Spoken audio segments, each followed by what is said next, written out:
very much about how I'm driven. I have a vision for something that I want to experience, and I will go hard out to achieve that thing. And your points around it maturing definitely changes. We've got 2 kids now. So whereas it was scuba diving, elite strength and conditioning, how do I be the best at what I do in the world and reach that level of representing or being part of an international competition for Great Britain, to now being at a point of going, what do we want life to look like as a family?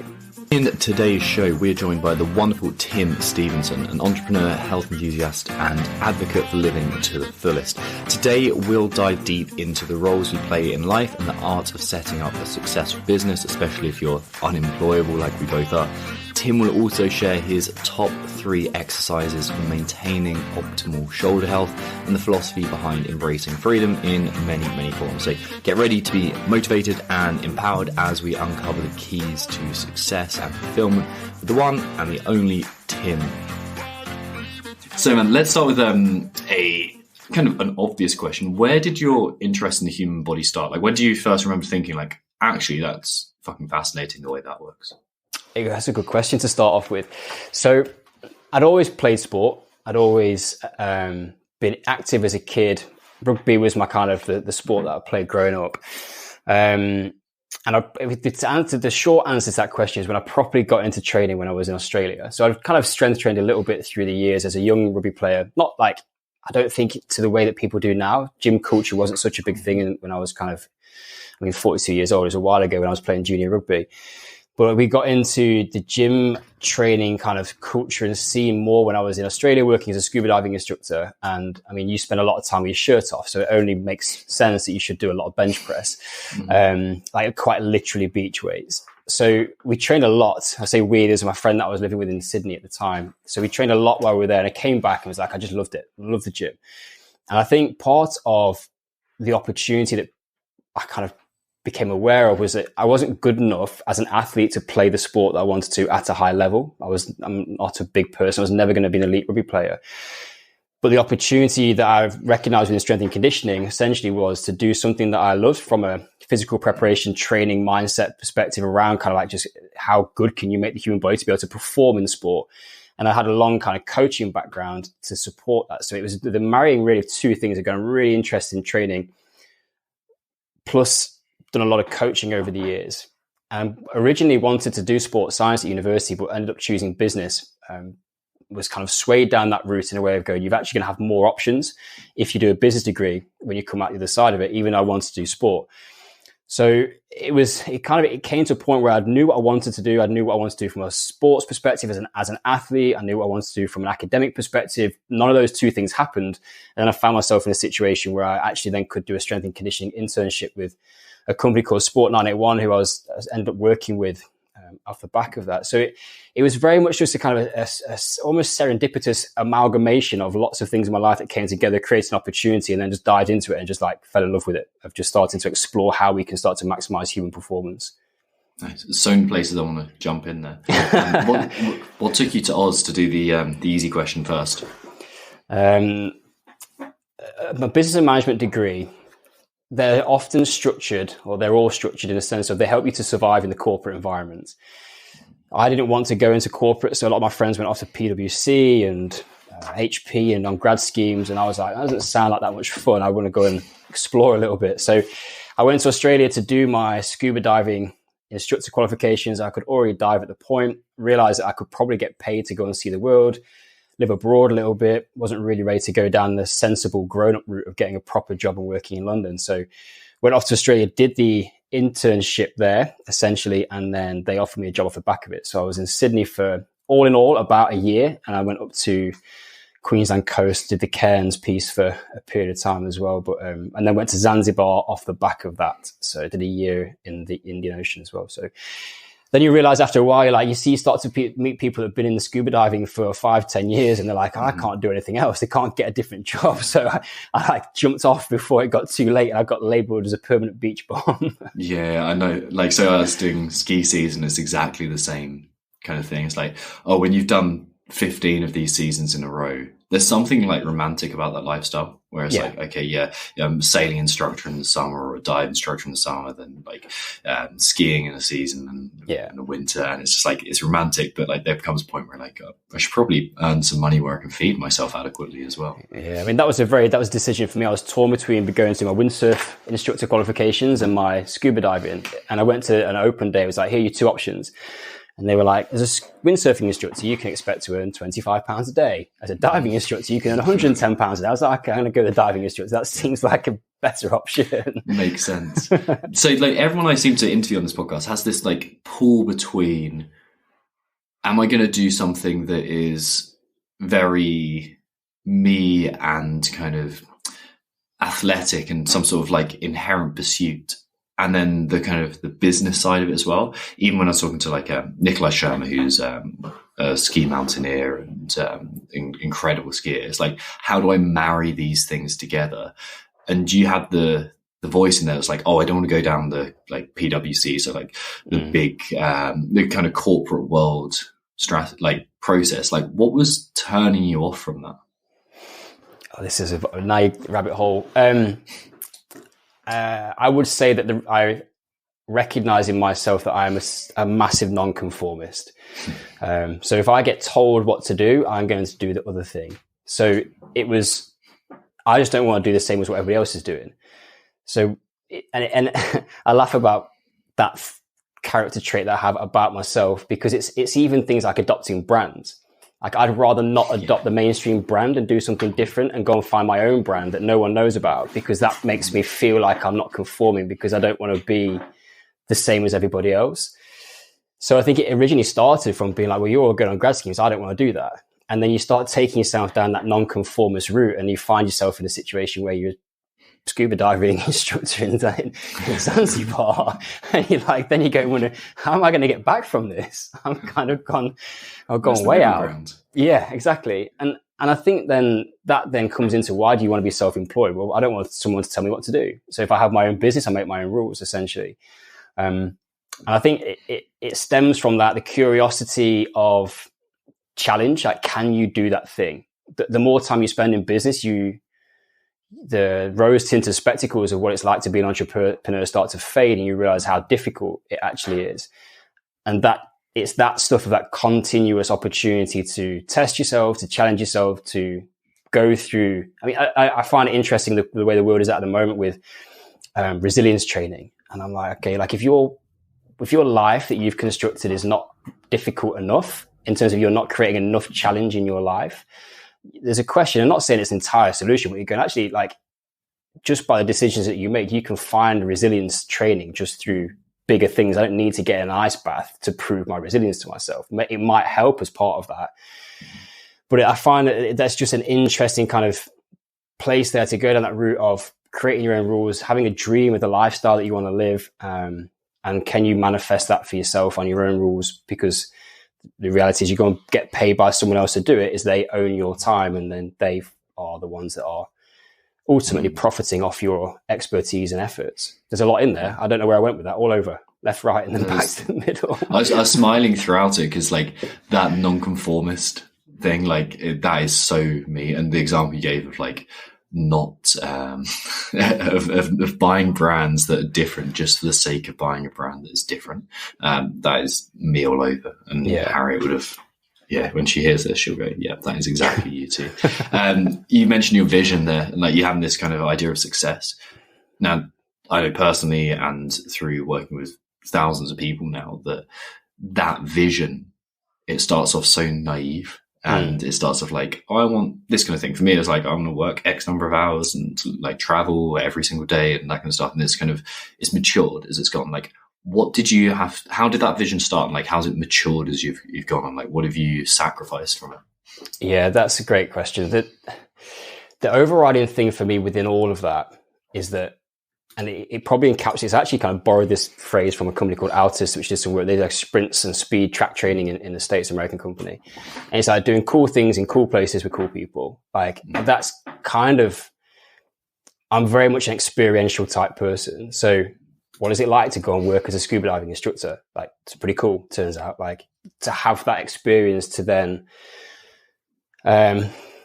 to build that sort of vision, then it is very much around like, that would be a cool thing to do. So let's go and explore what that might look like. So getting into Paralympic sport as a strength and conditioning coach, I worked in the London arena, in a sense, in terms of in sport at that time around the 2012 Paralympic Games. Had 4 athletes that competed there. I worked with 4 athletes that competed. And I came off the back of it and I was like, I want to be part of the Rio 2016 team. I want to experience what it's like to go to a games. And that's not easy as a strength and conditioning coach, because typically our work is done in that week before they get on the plane and then they go. So not many opportunities to go and get into the village and experience a competition environment. So I put a lot of effort and time and commitment into putting myself in a position where I could get selected for a games. And there was still a certain amount of chance and luck, a sense, in being in the right place, the right team to get selected. So that then manifested itself in 2016 as running the holding camp in Belo Horizonte for the games, and then getting selected with the British swimming team to go into the village and do the 10-day competition. Like, dream come true. And I think that probably is very much about how I'm driven. I have a vision for something that I want to experience, and I will go hard out to achieve that thing. And your points around it maturing definitely changes. And we've got 2 kids now. So whereas it was scuba diving, elite strength and conditioning, how do I be the best at what I do in the world and reach that level of representing or being part of an international competition for Great Britain, to now being at a point of going, what do we want life to look like as a family? As I hit 42, 43 years old, and going, well, that now it does mature and it changes. And the experiences that I want are no longer about necessarily my own success and what I want to achieve, but what we as a family want to experience and achieve, and what I want to be able to help my kids to experience, so that their eyes are broadened and opened, and they can also be nonconformists because they've had that exposure to a variety of things in their lives, which means that they don't feel blinkered or tunneled into any certain way of doing anything. Yeah. What personal aspects of that have you had to shift? Like, because you mentioned there is like, it sounds like it was what you could make for your own life, and then it's come to the kind of a family pursuit. Like, how have you, like, what things did you have to let die as you went down that route, and that have ultimately proved to be beneficial? So I think one of the things about having kids that I didn't really appreciate before is it's actually a really, this is going to sound strange, but it's quite a selfless thing. Like, you shift everything from being about what I want and what I want to achieve, and all of a sudden you've got little people that you're responsible for. And now everything is actually about, like, how do I support them? And how do I make my little boy is 6. So he's at a great age. But it's like, how do I help him to become a better person and better man than I am, essentially? What can I give him? And how do I build on my experiences that I've had in my life to support him to continue to sort of to grow and develop and do other impactful things in the world? So I think it's very much less now about the experiences that I want. So business now for me, some people will be driven by building a huge corporation or having like a super successful financial business. Because of my tendency and bias, I suppose, towards experiences, I don't want to spend time with my kids, and I want to offer them great experiences, and I want to build a business which allows us to be able to do those things. Because I know, I've seen it from various people we spent time with, from family, and you see what the cost is of building a big business, and you can't have all those things. You can't have a really close relationship with your kids and with your spouse and have a massive business which requires a significant amount of time and attention to build it to a point at least where it's going to be able to do that. So I think we have to make choices, and people don't, your definition and what balance looks like for people will be different based on what your priorities are. But I have an incredibly close relationship with Jack. We spend a lot of time together, and I don't want that any other way, because what I do now in his formative years of, like, let's say 2 to 10 is going to very much impact the relationship that I have with him when he's 18 years old. I can't not be there between 2 and 10, expect to be there, and him to come to when he's 18 years old. Was it very conscious decision to say like, okay, this isn't about me and this is about us as a unit? Or was it something kind of a biological kick or in terms of like, oh, this is something that feels kind of more physical, like a kind of a shift that was unconscious?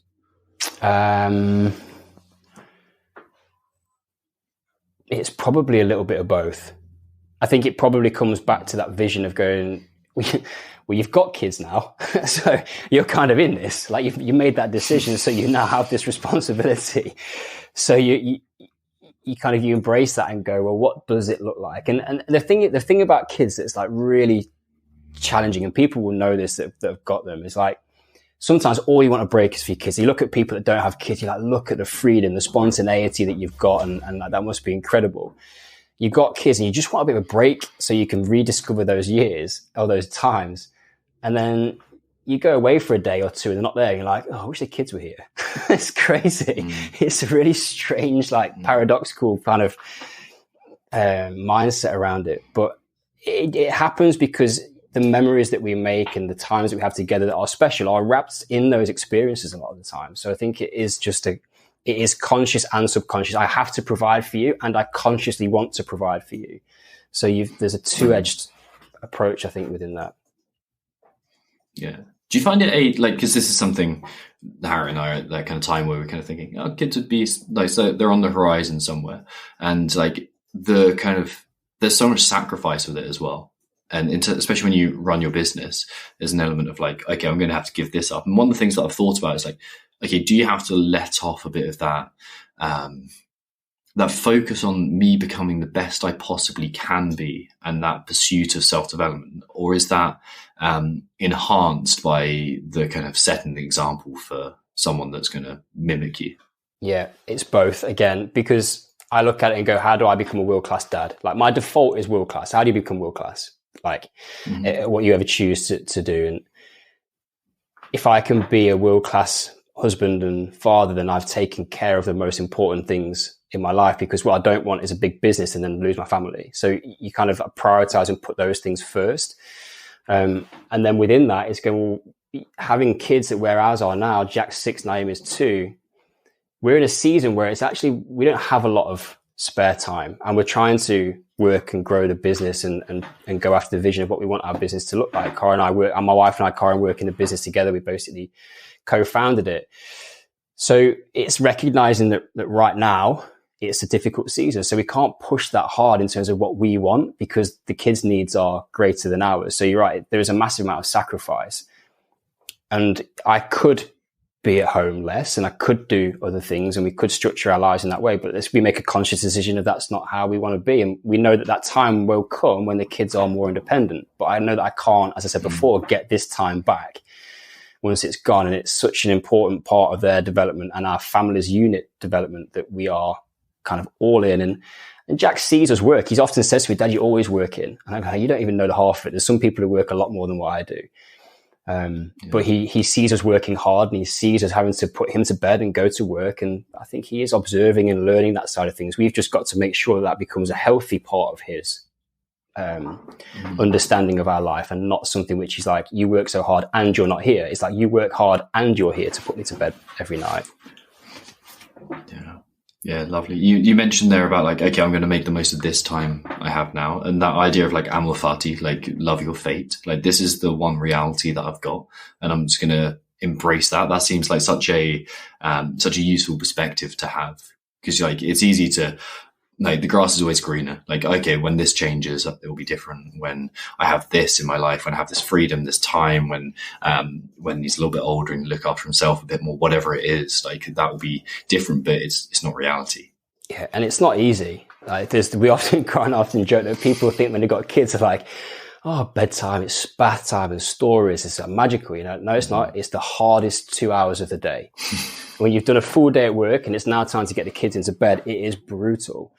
But I think it is, and it's constant work. Like I'd love to sit here and go, every time I'm with my kids, like we are the best versions of ourselves and we're perfect parents. It's far from that.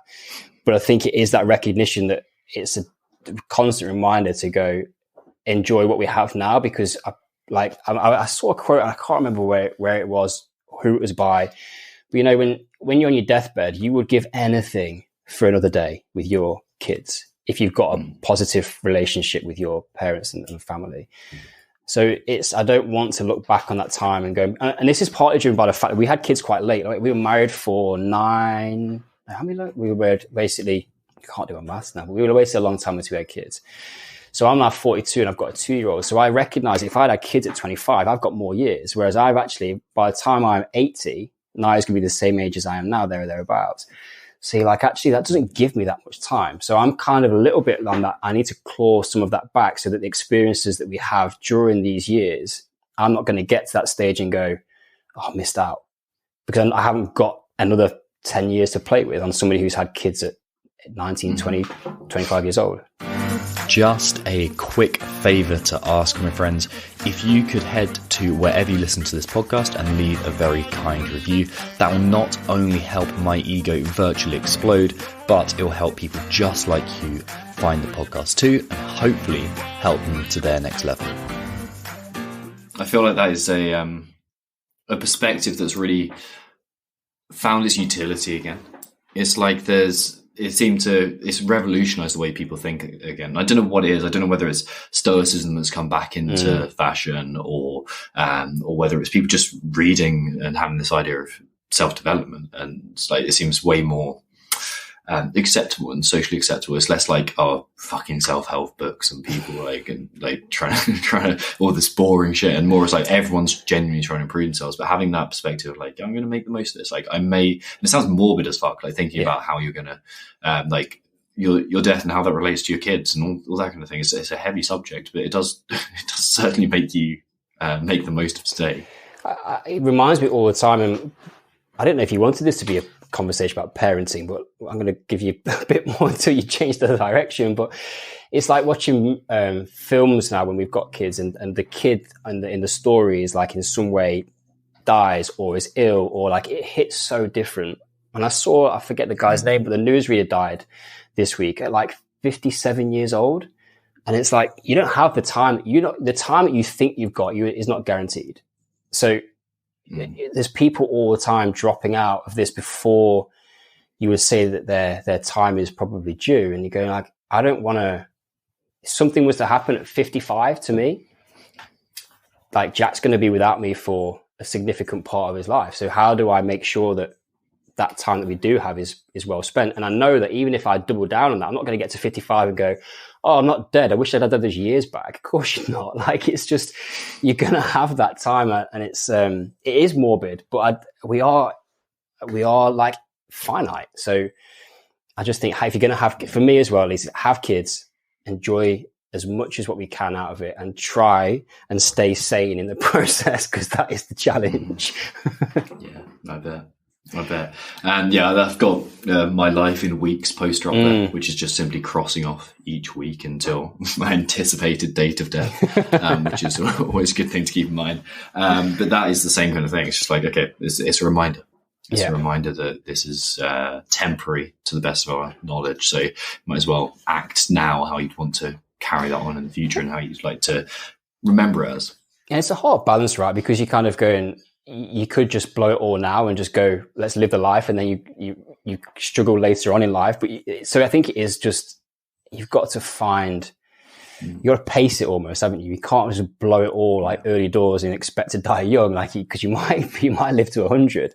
But I think realizing that actually it's the big opportunities and experiences that sometimes we kind of put in our life and go, these are kind of like our bookends or our kind of iconic points. But I think it's that piece of going, look, how do you enjoy what it is now for all that it is and what it is? And then hopefully as we go, and if we are successful and we have the finances and the lifestyle to be able to do it, you can then start to put in those really cool things that you're going to remember for a long time. Yeah, absolutely, man. Like the phrase I always use with my clients, like 10 years from now, how will you wish you acted today? And I think that's a really nice kind of time frame to go, okay, 10 years is I can just about figure out where I'm going to be in 10 years. But it still keeps you kind of focused on the fact that this is temporary. Yeah, absolutely. Yeah. So with this pursuit of being like the best father you can be, how do you keep yourself on the kind of on track of who you need to become, both as a dad, but also like in terms of business too? Like, how do you, and as an athlete and someone who trains yourself, like how do you go, okay, this is my reminder of what I'm aiming at? That's a really good question.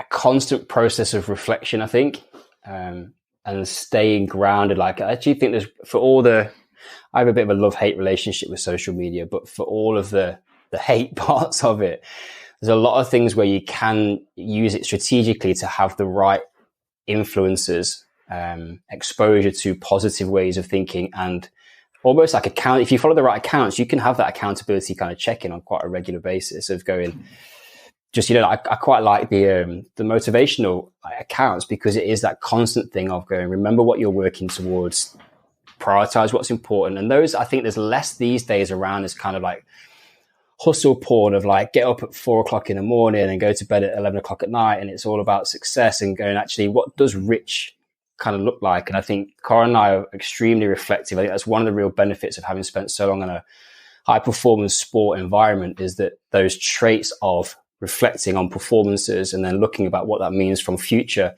progression is massively valuable. So we do a lot of that, and we hold ourselves quite accountable to those things. We're not huge on goal setting and writing stuff down and vision boards, really, because we talk a lot. Like, we talk endlessly about these sorts of things. And I think we both, Cara and I, hold each other quite accountable on those things around where we are in terms of our relationships with the kids, how much we're balancing around with work. And that's the kind of, I think one of the things we do from a marriage perspective is trying to sort of serve each other in that regard. So if like her needs are like my responsibilities, and if we can do that and she's doing the same for me, then it's quite easy for us to kind of almost hold a mirror up and go, look, I need you to go and train because that's what you need right now, even though it's going to mean that I need to put the kids to bed for the worst 2 hours of the day, but go and do that thing because it makes you a better person. And she does the same for me. So it's not formal in structure because that would be conformist, but it's very active and consistent. Mm-hmm. Absolutely. What are the biggest challenges that you've had to overcome in business? Longevity, probably, in a sense of what we do now is a iteration of many years of 15 years of self-employment, and we started a new business 18 months ago, pretty much.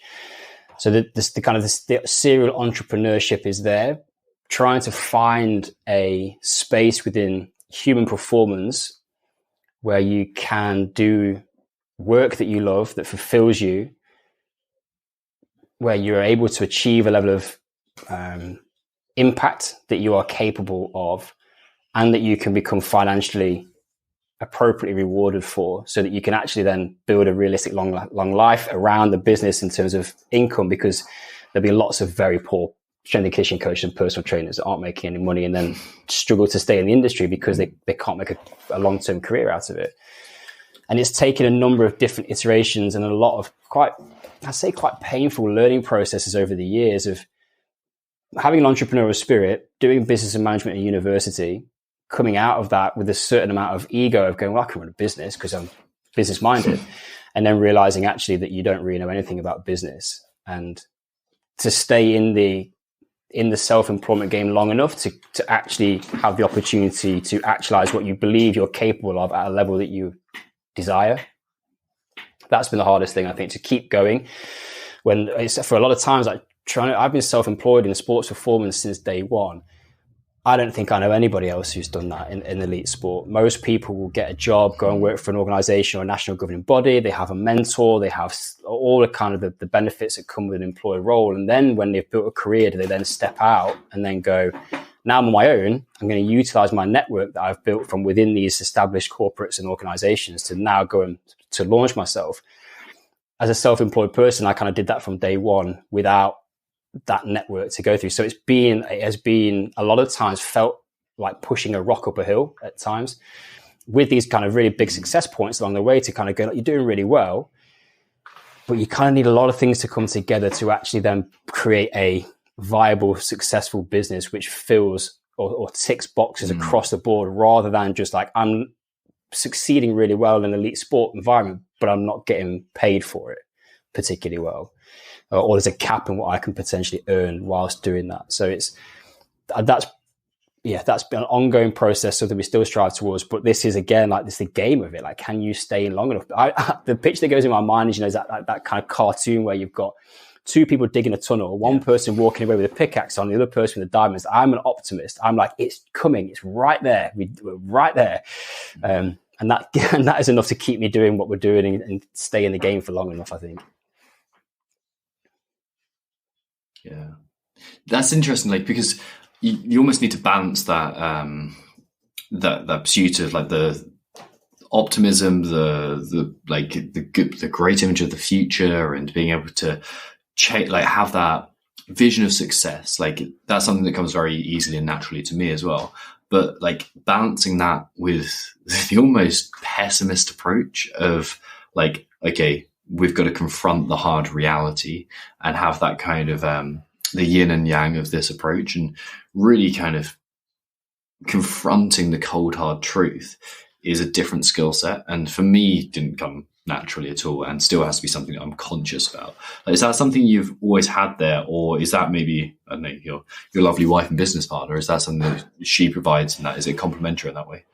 I think that, when you're talking there, it makes me think about, like, that sunken cost fallacy, and, like, knowing when to quit, and that pessimism of going, actually, is it the right time to pivot? I think that's a challenge if you're an entrepreneurial person with a vision, because it's quite easy just to get sucked into kind of going, we're almost there.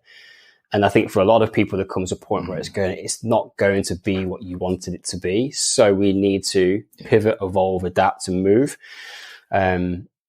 So I think, we've got quite a good example of what the hard road into kind of chasing a really big vision looks like. Colin's dad was a very successful architect and built a very big business, and we see what that cost and what it takes, and what was required to be able to do that. So I think we probably, in terms of just balancing that optimism and that pessimism of going, we're almost there and it's not going to happen, is a place where that's just kind of, that's that uncomfortable rub between the two of going, well, what choice do you have? Like, if you believe in the product that you are and the service that you are promoting and selling and marketing, and if the market is indicating to you that it is viable in terms of the commercial opportunity, then I do think there is a bit of just like, you just got to do the hard yards, and some things you can't accelerate. To build a business, from what we've done before, you might after 3 years start to feel like you've got a foothold. But those first 3 years, they start off super exciting because it's all branding and naming and kind of like visioning, and you kind of have this early enthusiasm. And then you hit the hard yards where you actually you've got to grind and turn those gears, because nobody is going to come and do that for you. If you are a small startup, couple of people, like, this is different. If you're kind of going to get big investment, all of a sudden you've got a team. But if you're kind of that solo entrepreneur or kind of husband and wife team as we are, like, you got to turn up and you got to do the work. But if you don't believe that you can do it, like, it's not going to go anywhere, right? You have to believe that it's possible. But the realism of going, is this something which could manifest? The numbers will tell you that, essentially, and the feedback that you're getting and all the success and the results that you're effectively proving. That naivety is such a good thing to begin with. Like, everyone says it, like, I wouldn't have started this business or I wouldn't have started this pursuit if I knew how difficult it was going to be along the way. And there's, like, I still think I would have done. I think that the challenge has been optimal for my development as a person and my growth. But, like, I get what people say when they're like, if I'd known the ins and outs of this, if I'd known the nights when I would have been, like, not sleeping for a week at a time because I was just so stressed about what was happening, like, is that gonna, like, that was awful, but, like, I definitely would have, like, would I've started if I'd known that was going to happen in the future? And it's that naivety is definitely useful to begin with. Yeah, I think picking the road less traveled is like the poem that I really like, because you would do it if you're hardwired that way. Like, I'm unemployable now in a large part because you go into an organization, all of a sudden you've got to kind of play by the rules. It's going, actually, that doesn't really fit with me. Like, I don't want to do that. So I said in another business we'd had for quite some time, I was like, I'm never doing a startup again. It's too much. But then you find yourself in a situation where you kind of go, do you know what? This could be quite a good opportunity. I'm excited about it. Let's give it a go. And then you find yourself back up in the startup life. And it is like, there's nobody who's in a startup who's kind of built it from the ground up who doesn't know that grind. If you kind of birth this idea and then you're manifesting it into something, it's the hardest thing I think I've ever done, I wouldn't change it. If someone says to me, "Oh, go and get a job over there and go and do that thing," like I'm still like, you know what? I'd rather do that work. I'd rather be up late. I'd rather be stressing a little bit about where this thing's going and carrying those kind of things. But you pay either way, right? If you're going successful in corporate, they take their pound of flesh from you. I've got friends and clients I work with that are corporate lawyers, and they work just as hard. It's just that they're doing it under a different kind of environment or circumstance. But if you want to be successful, you're going to have to put graft in it, whatever that looks like for you and whatever your vision for your life is around that.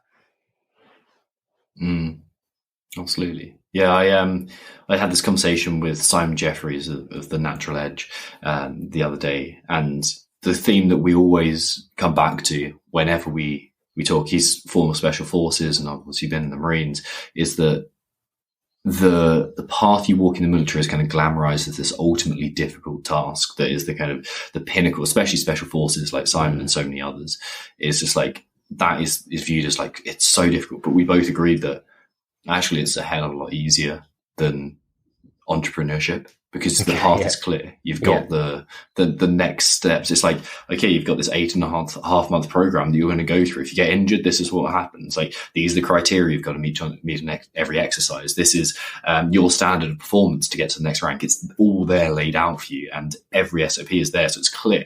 Whereas like dealing with the unknown is the difficult. Like, is this going to work? I might commit 18 months to this particular path and like get nothing for it, or it might set me back. And like, that is a balance to work with. Yeah, I think there's a real cocktail within that of making sure that you're doing the right things at the right times. So we have some business coaching now, which is a massive asset for us because it is that sounding board, that mentorship. And this is where the ego was a change for me before of going like, I'm pretty entrepreneurial. We're just going to build this thing. Well, actually now, why would you, and it is an ego thing because you would never as an athlete just expect that you can get to the Olympic Games by yourself. But I think people are reluctant sometimes when they're starting a business to potentially invest in that. It's much more common now. There's just so many more mentorship opportunities and business coaching than what we had when we started, say 10, 15 years ago, probably because we know about them more because of social media. But having that support network, that sounding board, that kind of direction of going, these are the things. Because we looked at it and we were like, we've worked really hard. We've had some success in businesses before, but not to the level that we wanted. And you see people who have had like multiple successful businesses and you reflect on it and you go, well, it's not because you've had multiple good ideas that you happen to have been lucky with those ideas. It's because you understand the systems of business. So it's not that we have a problem with working. It's more about if you want something that somebody else has achieved before, then why not get them to help you to understand what their systematic process is of how to build this thing up so that you can then scale it. And you have to invest in those things. But we run a service business, so we were very much around, that's our startup cost. We invest in that support because we haven't got plant and factory and all that sort of stuff. So we're going to invest in knowledge and experience. Yeah. If you can shortcut the journey from learning from other people's mistakes, then that's a great price to pay in the path. And that's when I speak to people who are at the beginning of their journey, that's one of the things I'm like, okay, how can you shortcut this? You don't have to do this all yourself. And it feels like ego, but also like a sense of safety. I'm not risking as much by doing it all myself. Whereas like I've got the financial risk, which is when you've been in it for 5, 10, 15 years, you're like, well, actually that's a ridiculous thing to think. Yeah, because you know you can, if you back yourself to make that investment back, right? It's just if you're going to go, okay, it's going to invest in this amount of business coaching support. Well, do you back yourself that you can use that support and you can apply the knowledge that you're going to get that money back in the next 5 to 10 years? Because it might be that you invest in a year or two's worth of coaching and that sets you up for 10 years of an upward trajectory in your business. I think often small business owners and entrepreneurs are scared of spending the kind of money that often is required in some cases. because it's you're in that poverty mindset. Like, I'm trying to get a business off the ground, but it's, you're going to pay one way or the other, like pay now or pay later, essentially. Yeah. Pay time or money. Those are the two the currencies you have. So to take an aggressive right turn with this, you talked about it actually as some form of segue. You spoke about iteration quite a lot there, and changing, like an iteration in terms of your pursuit of the services that you're providing. So the question I've been really interested in around shoulders, which is obviously your speciality, is like, why is the shoulder so easy to fuck up today, and why is it such a kind of why are we making so many mistakes with it? Oh, okay. So the short answer is, and this is what I say a lot in presentations, is people don't respect the design of the shoulder. So the reason why it gets a bit of a hard time is because it's the most complex joint in the human body. So we are dealing with 4 joints, which we would then construct as our shoulder. So and those 4 joints, glenohumeral joint, scapulothoracic, acromioclavicular, and sternoclavicular joints, all need to articulate and work well in order for the shoulder to function. Now, the reason that to shortcut through the anatomy around some of that is, let's take a CrossFit environment, which is where we do a lot of our work. People are going into that environment without a physical readiness or a preparedness around the shoulder to be able to handle the intensity of the demand that's going to be placed upon the shoulder. So we shortcut the kind of the foundation building piece, where we make sure that the shoulder is stable, right? So one of the key things where the shoulder is going to have a challenge is that the humeral head is 3 times bigger than the socket that it sits on. So for the shoulder to move, the glenohumeral joint, the bone in your upper arm articulating with the scapula, needs to move and coordinate and be rhythmical and start to be able to position the hand in space. That requires a significant amount of dynamic stability. If we have dynamic stability, we can express force. Now, what happens is, if that scapula is coming, or the shoulder is coming to the table with a little bit of baggage because we have had previous injuries, we spend long times sedentary positions, it's difficult to then expect the shoulder to do well when we go, what's on the board for today? It's 100 wall balls and 50 snatches and some kipping pull-ups. The shoulder's just not, in most cases, ready for sustained intensity at that level, without the base level work of being able to actually kind of create a stable foundation from which you can then go and perform at. So there's nothing wrong with doing those things. Like, I'm all for CrossFit and I'm all for intensity and anything that you want to do with your human body, in particular with the shoulder. My kind of challenge is, like, how are we preparing the shoulder effectively for the demands that we want to place upon it? And that's why it's having a bad time, is because people aren't doing that effectively. What are the common misconceptions that people have about the shoulder? That they can just smash it all day long and it will be fine. I think it's the same as the hip. It's a ball and socket joint. So we can just train the shoulder like the hip. So 5x5 or whatever kind of like loading patterns you want to use. The hips are, yes, it's a ball and socket joint, but architecturally it's also very different to the shoulder. So it's very stable. The whole of that femoral head sits inside the acetabulum of the pelvis. There's lots of ligamentous tissue. There's a strong joint capsule. There's a lot of musculature supporting it. And it doesn't have the range of motion that the shoulder has, even though it does have a significant amount of range. So we just kind of go, well, lower body day, upper body day, we'll just kind of throw all that sort of stuff in the mix. And they just train the lower body the same, or the shoulder the same as the lower body. And then the final thing really is that people forget that every day is shoulder day. Whether you are pressing, pulling, whether you're doing deadlifts, whether you're doing something for your job. Like, I've got a CrossFit client that both you and I know who's a farmer in New Zealand, and she's out pulling hay bales all day and then doing CrossFit. So it's recognizing how much load can potentially go through the shoulder in a week, aside from what we would typically label as shoulder day or a shoulder heavy workout. Like, cleans and snatches are a shoulder heavy workout.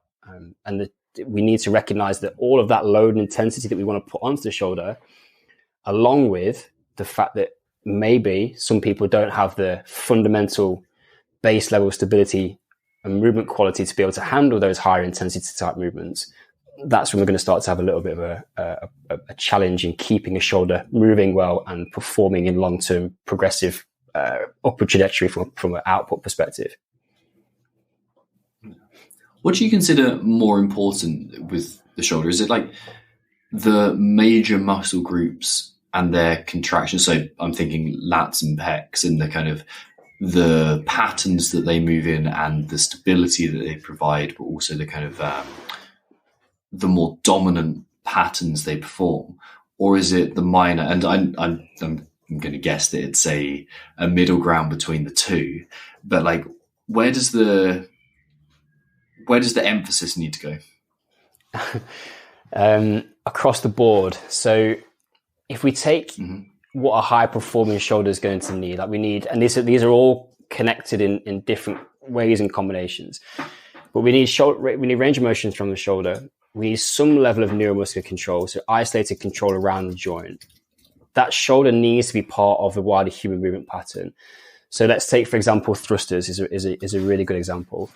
If we have got a lower body issue, so ankle, knee, hip, or we've got an inability to be able to transfer forces through the core, for want of a better word, that shoulder is going to have a hard time because it's going to try and pick up the slack. Because if we're only getting, say, we're getting less than optimal drive out of the hips, you still want to go and punch that weight overhead. So the shoulder will try and pick up the slack in those circumstances. So having a chain approach to the shoulder and recognizing that the shoulder is part of the wider human movement system and training it in a way where both of those or that whole kind of system is at play is important. And then it's also output. We still need anterior delts, pecs, lats, kind of the big players that sometimes get labeled around issues around the shoulder.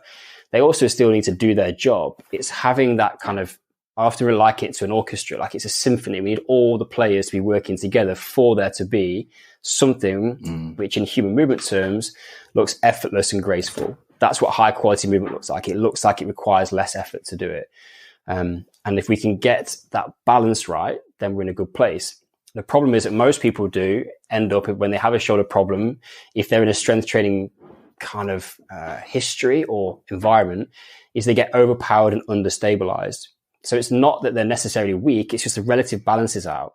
So maybe they are too strong in certain muscle groups and not strong enough in others. And that means that then the shoulder is just going to have a difficult time staying coordinated with that control, because of, again, the joint is designed for mobility. So stability is what comes at a cost there. So we need to make sure we can maintain that stability and then be able to express high forces. Yeah.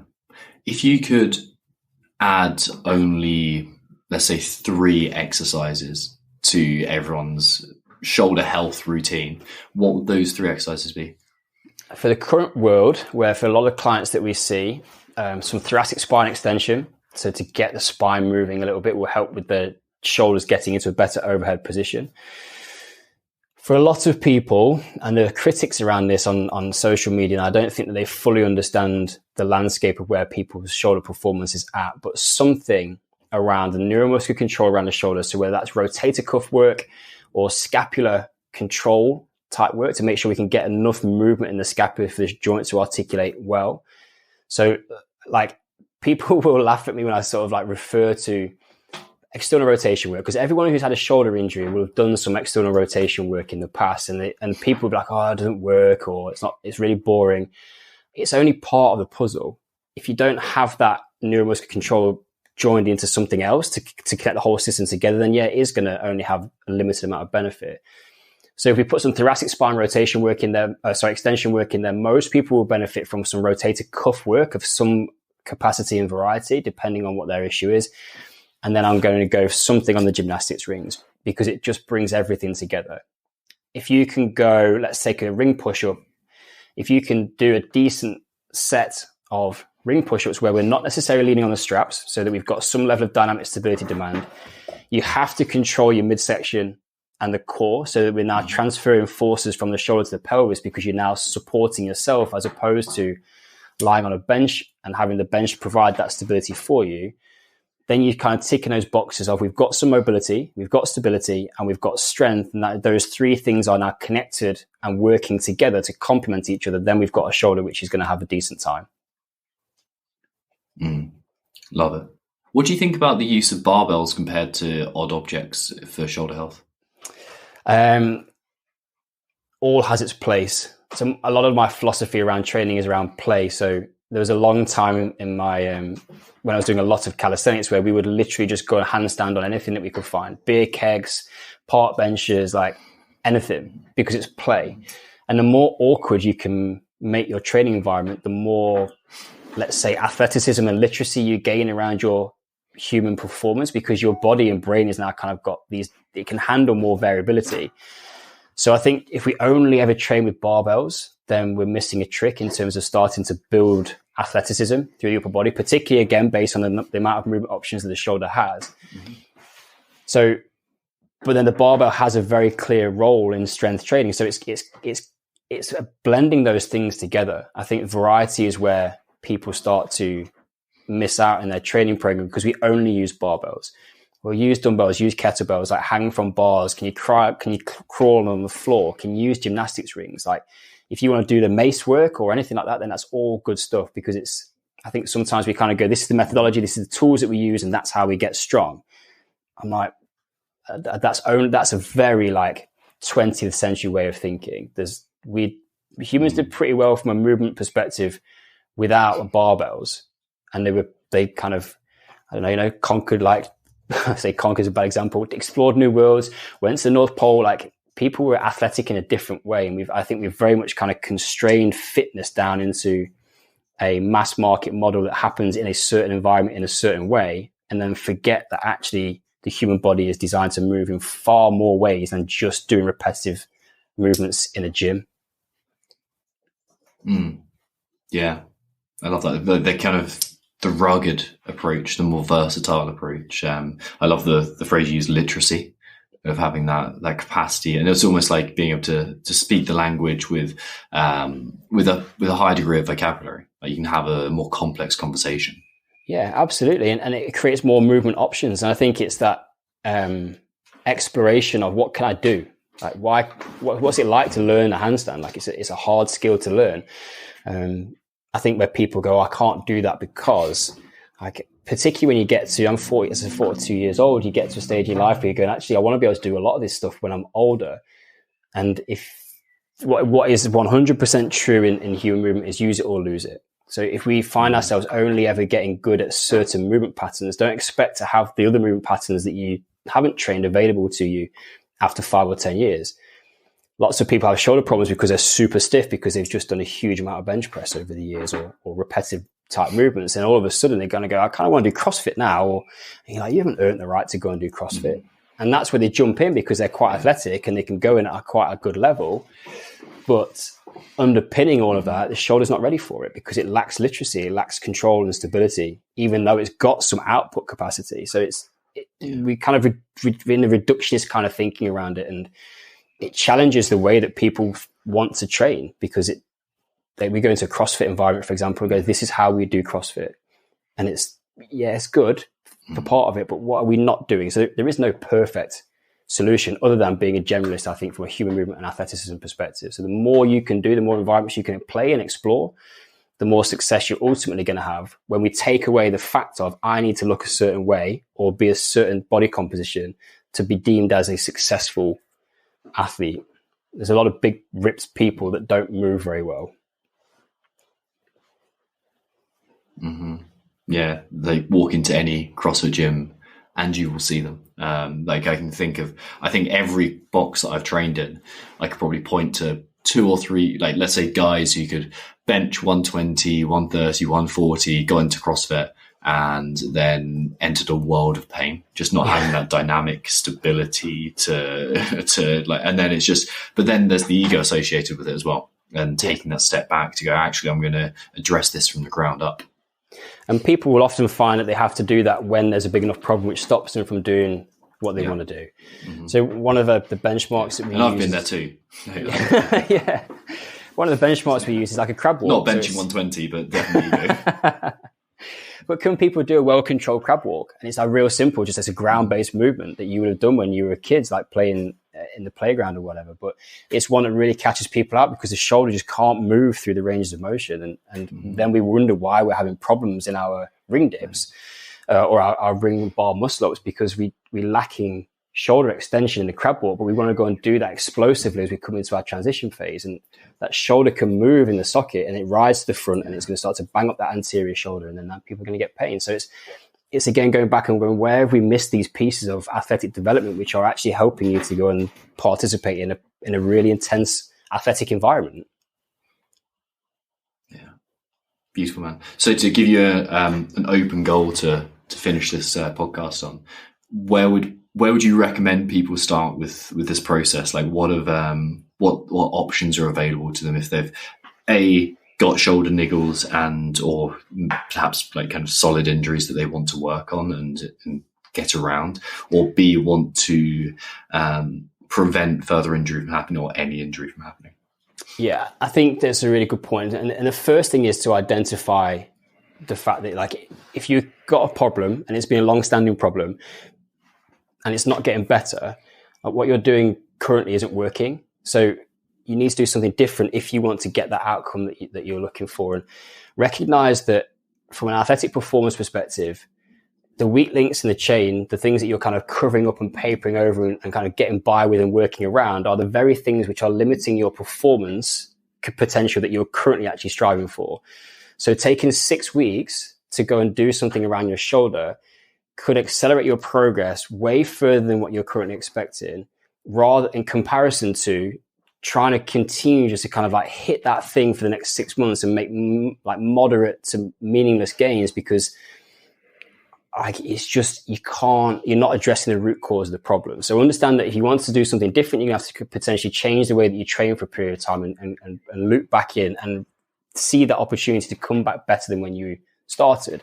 We see so many, like Harriet is a great example, right? So we did very little strength work when we were doing some work around her shoulder. And she comes back and she knocks out a 65% improvement in overhead press from not doing strength work. What we did was address the instability issues and the kinetic chain issues. And then the brain is like, oh, this is good. We can now go and do that thing and express that force that we've had the potential for, but we've held back on because the system couldn't handle that level of intensity. So there's gains on the table that people need to recognize. We put together a base, it's called our base program, but essentially it's that 6-week block where it's taken of like all the CrossFitters and the athletes that we've worked with and gone, what is the 80% that most people are going to benefit from having in their training program? So it's more of like a shotgun type approach. Our one-to-one personal coaching is a real sniper. It goes, it's very specific about what you need. But if you wanted to get started, if you were sat there going, I've got a niggly shoulder, I can't progress the way that I want to go. I'm seeing like constantly flip-flopping between feeling like I've got an injury and feeling okay, but then find myself back on the cliff edge about whether I'm actually going to break down again. Let's take 6 weeks and bed something into your training program that's not going to take you away from what you're currently doing. It's just going to complement it, and then do something about it and be proactive, because that is the step out of the current situation that you're finding in, which is to do something different and actually give it some attention. Beautiful, dude. That is high up on my priority list. So thank you for putting that together. And then where can people find out about that and your coaching and everything else you offer? So we are dynamicshoulders.com, and you can, our most, in fact, primary social media channel is Instagram, so at Dynamic Shoulders.